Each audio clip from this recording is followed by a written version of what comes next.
Fearful Symmetry, Fridays, number 4. Science is another story.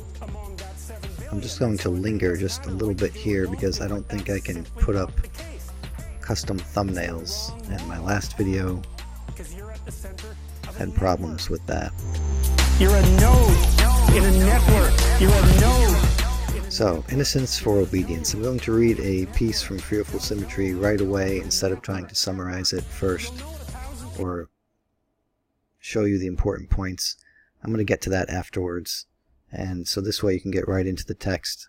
I have it written. I kind of typed it out because I couldn't find it online, and maybe this is easier where you can see it on the screen as I read it. So Northrop Frye writes, "We arrive at the emotions of acceptance and obedience only at the price of stifling part of our imaginations. In terms of man's desires, we see nothing outside man worthy of respect. Nature is miserably cruel, wasteful, purposeless, chaotic, and half-dead. It has no intelligence, no kindness, no love, and no innocence. In a state of nature, man must surrender intelligence for ferocity and cunning, kindness and pity for relentless fight to survive, love for the reproductive instinct, innocence for obedience to humiliating laws. When we look up from the earth to the whizzing balls of ice and fire in the sky, we see there merely an extension of nature.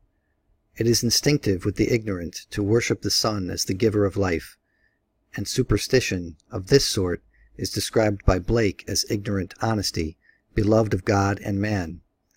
The advance of knowledge in revealing the deadness and remoteness of the sun should not destroy this instinct to worship, but it should eliminate the sun as a possible object of it. Unthinkable distances and endless resources for killing anyone who might conceivably approach them is all the response the heavens afford to the exploring imagination. They therefore cannot be connected with any feeling of love, reverence, loyalty, or anything else we associate with a personal God. And an impersonal God can be worshipped only by the servile, the self-hypnotized, the hypocritical, or at most the resigned. However, it is all very well to abuse nature, but the divinity in us which Blake postulates is hardly more reassuring. We are capable of depths of cruelty and folly that sink below anything in nature. Yet, is not the source of evil the natural weakness of man's body, the form his mind takes in the physical world? Our sight is feeble compared to the lynx, our movements stumbling and foolish compared to a bird, our strength and beauty grotesque compared to the tiger.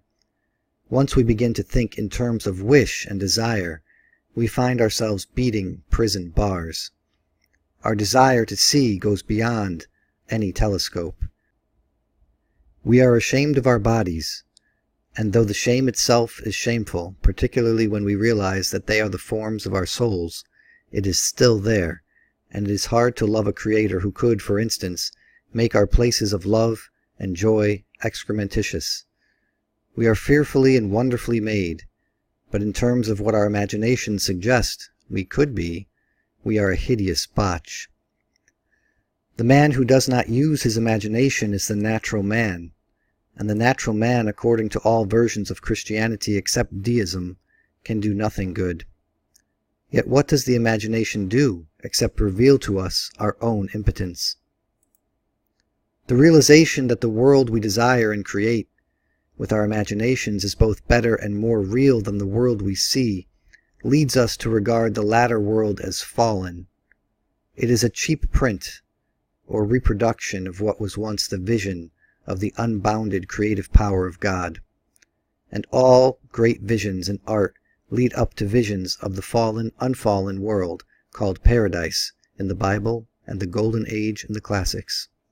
The nature of my work is visionary or imaginative, said Blake. It is an endeavor to restore what the ancients called the Golden Age.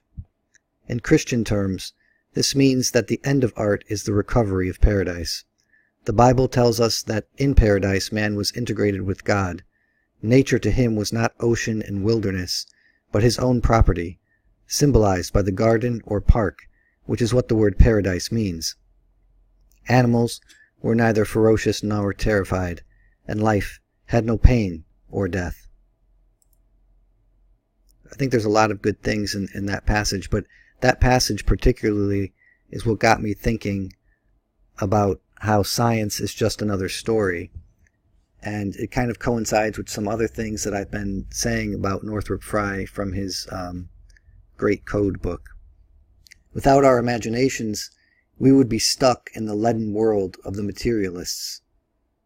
We wouldn't be able to access the spiritual gold of the alchemists. And that's kind of a throwback to my Gold Rush video, the Jordan Peterson Gold Rush. The leaden world is the world of the materialist where consciousness doesn't even arise. It doesn't make sense. I messaged Akira the Don about using part of his Genesis